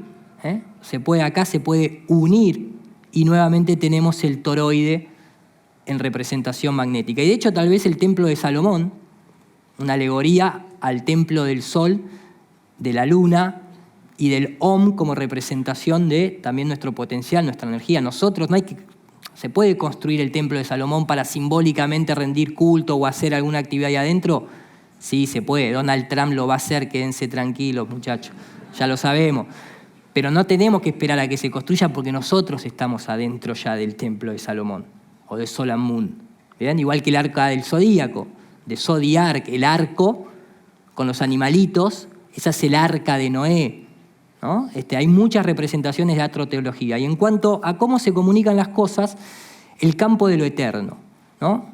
Una investigación llevada a cabo recientemente por militares norteamericanos, si bien como que no lo terminan de oficializar, es entendible por qué, este tema controversial del éter lo han descubierto, y han descubierto que existe el éter, que hay un campo que todo lo permea y que todo está conectado. Es muy interesante la charla que da aquí el amigo hablando de la éter, ¿no? Si realmente existía o no. Bueno, existe. Y de hecho, no solamente existe, sino que lo tienen que camuflar y lo tienen que poner en términos... Curiosamente, lo que menos entendemos en la ciencia es el vacío. No son las cosas, sino la falta de cosas. Si uno de esta habitación apaga las luces, quita todos los muebles, saca todo el aire, la enfría a la temperatura del cero absoluto y no queda nada, eso que no queda, eso que hay todavía es el vacío, que uno podía pensar que es la nada. Resulta que sabemos que el vacío no es la nada. Es decir, queda algo cuando has quitado todo. Y ese algo que queda es algo que lo permea como si fuese un fluido que permea el vacío y que se llama el campo de Higgs. Decía está bien, el campo de Higgs, no el éter. Pero hay gente más honesta, Y aquí mismo, justamente Harry Cliff, en la Royal Society de Londres, recientemente, dio una charla que decía lo siguiente. You need to ask a slightly deeper question, which is, what do I actually mean by a particle? So you could be forgiven. I sort of the way I describe. Me gusta que arranque pidiendo disculpas, porque ya dice, vamos a hablar de qué es una partícula. Vamos a pedirle disculpas porque sé que de una forma que la escribí. minutes. You could get the idea that maybe these particles are somehow like little Lego bricks, or they're a bit like the Victorian atoms. They're sort of solid little points that move around and stick together. Supuestamente eso es lo que se nos enseña, ¿no? Pequeñas pelotitas, son partículas, son bolitas que viajan, ¿no?, en el vacío del espacio. But actually, that's not what modern particle physics tells us particles are. In fact, particles aren't really what matters at all. Our field is kind of badly named in a sense. Es el campo lo que importa. What actually we think of as being fundamental are not particles, but fields. So, field, we've all probably, if you've ever held a magnet next to a piece of steel or iron, you felt the effect of a field. So a field is something that can cause, for example, a force to be exerted over a distance where there's no physical stuff actually causing that force to be exerted. No hay physical stuff. No hay tal cosa como partículas. Todo, aparentemente, sí, obviamente hay materia, pero lo fundamental es una onda, es un campo eléctrico y magnético.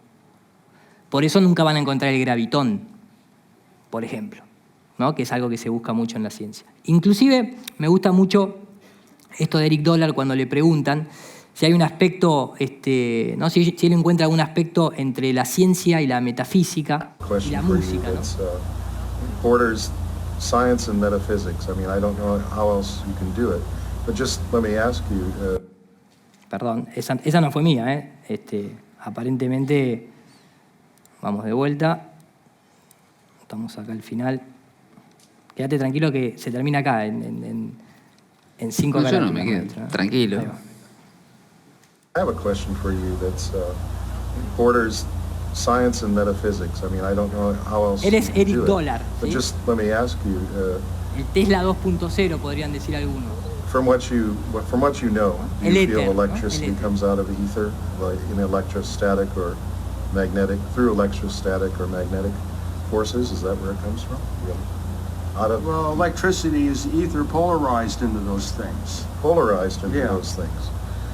So ether's not there until you want it to do something. That's why it can't be. That's why they've never been able to identify it. It's like a genie. Okay. Es interesante ese concepto, porque claro, cuando se planteaba del éter, se planteaba como un campo luminoso, maleable, que no era sólido, pero tampoco era líquido. Y claro, no se puede encontrar, porque ya estamos adentro del éter. Es como decirle a un pez que encuentre el agua. No se puede. Pero si empiezo a excitarlo, como decía el científico materialista anterior, eso es otra cosa. Es como un genio. Está ahí para ser utilizado, para conectar incluso con eso que no podemos nosotros conectar materialmente. Nosotros somos parte de ese éter, de eso eterno, ¿no es cierto? Normalmente está en caos, dice él, y hasta que uno lo quiere ordenar. Nosotros tenemos ese potencial, es el potencial del éter, es un campo de potencial. Obviamente, tal vez la naturaleza utiliza características eléctricas y magnéticas para ordenar, pero nosotros también podemos hacer lo mismo, ¿no? Normally it's dormant. It's not there. It will not manifest itself. Does it take human will and action to make it? Fíjense la profundidad de las preguntas, ¿no? ¿Se necesita la voluntad y la acción humana para manifestarlo? Y él va a decir, bueno, la naturaleza también contribuye, pero sí, claramente. Nature seems to make quite a bit of it. Hay una inteligencia propia. Y el Sol carga 20 billones de voltios la ionosfera. Imagínense la pequeña interacción que tiene. The ionosphere, you know, it's probably got over 1.5 million volts on it right now, and we're standing in 600 volts of it. Well, the atmosphere is the ether. Okay. So it's like if there's no wind, you don't really know the air's there, kind of thing. You could, ether's atmosphere is analogous to the ether. Okay. But then the question is, does music influence the ether? Yeah. Like electricity. Después de escucharlo a Martín, no quedan dudas. No, olvídate, encima veníamos nosotros. Exactamente, entonces... Jiddu, fíjense, vamos a llevarlo al paradigma de la religión. Jiddu Krishnamurti decía, cuando le preguntaban, ¿Dios existe? Vienen esas preguntas de viene alguien así, ¿usted qué piensa? Y dice, Dios existe cuando usted es capaz de manifestarlo. Ahí existe. Esa es la excitación, ponele, en este paradigma científico de ese Dios. Si usted es capaz de manifestarlo, Dios existe. Es eso análogo a esto que está diciendo, obviamente en otro paradigma, en la religión. Cierro con esto. Anything else, Robert? Is there a spiritual aspect to electricity or music? Yeah, but I can't define it right now. Yeah. But that's You how don't it came talk- about. You don't talk much Yeah. about your spiritual view of things, and do you have one? Have you formulated one? Well, I try to avoid those kind of things, but that's what all these books are about, so I have to use that terminology. Right. So I'm not quite prepared for that now, but I So will you- be when the time comes. Yeah. Would you say we live in an electrical universe? Well, that's definite. That's definite. So, I mean, it's pretty well understood in 19th century that, you know, all of this matter is really just an aggregation of electrical forces, and there is nothing solid. It's all electrical. That was all well understood up until the Einsteinianism set in and said there is no electricity. Todo eso estaba perfecto hasta que apareció Einstein. Nuestro amigo Alberto. Y dijo, no hay Cabalita, electricidad. qué casualidad. Qué casualidad, ¿no? That's right. Yeah. Basically, Einstein and his followers, in their own way, said there is no electricity. And physicists suppress any activity electrical. They don't want nothing to do with electricity. They have their little electron steel ball bearings and their little, you know, material things, and that's it. That's as far as electricity goes. So physics has nothing to offer whatsoever to electrical engineering. Whatsoever. It's useless. Cannot be applied.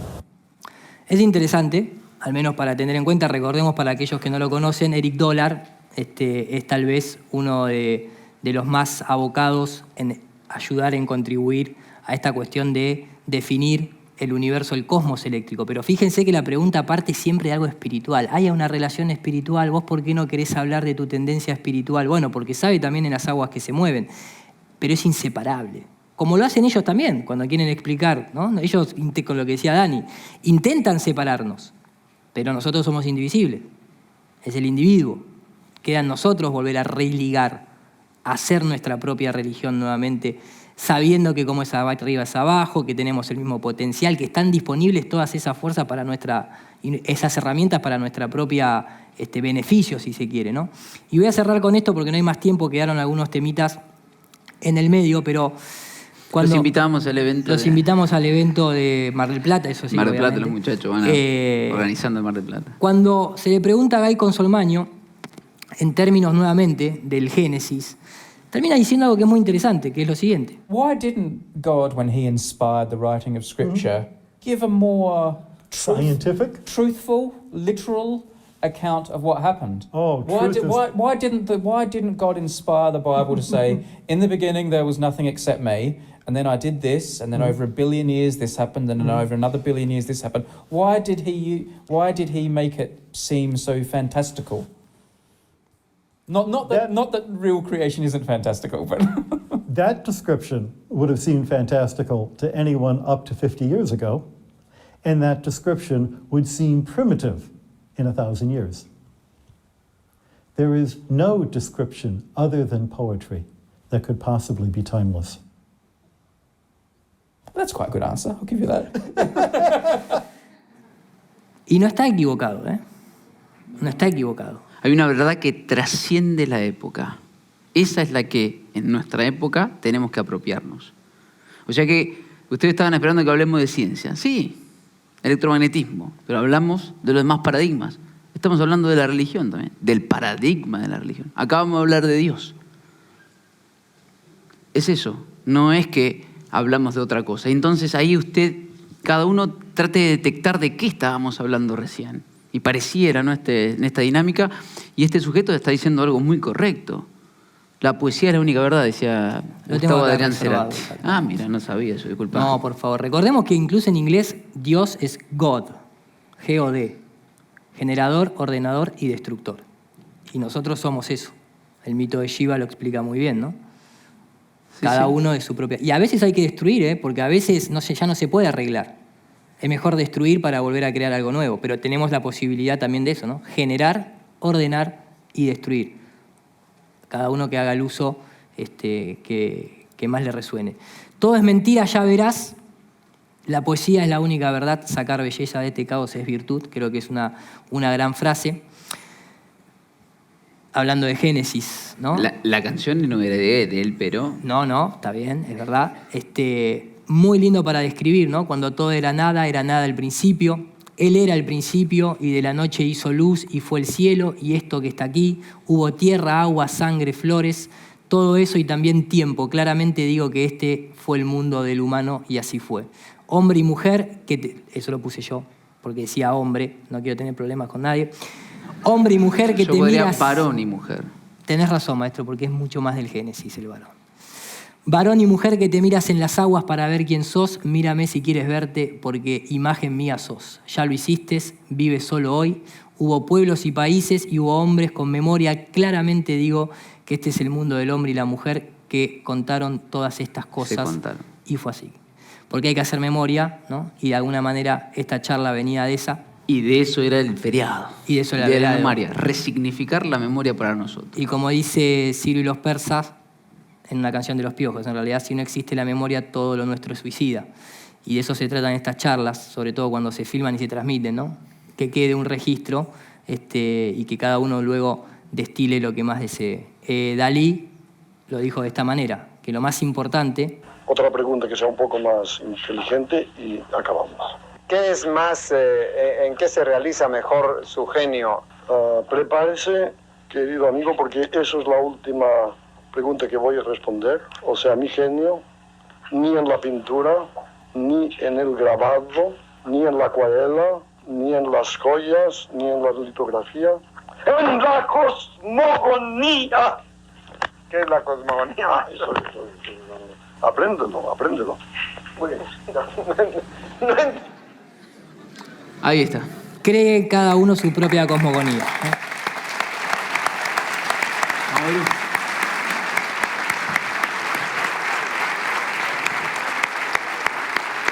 Vamos. Vení, venite, Belia.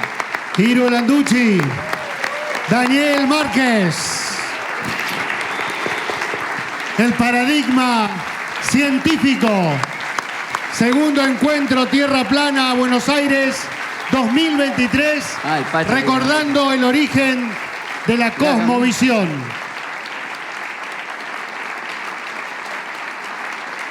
Nur para todos, soberbia somos todos.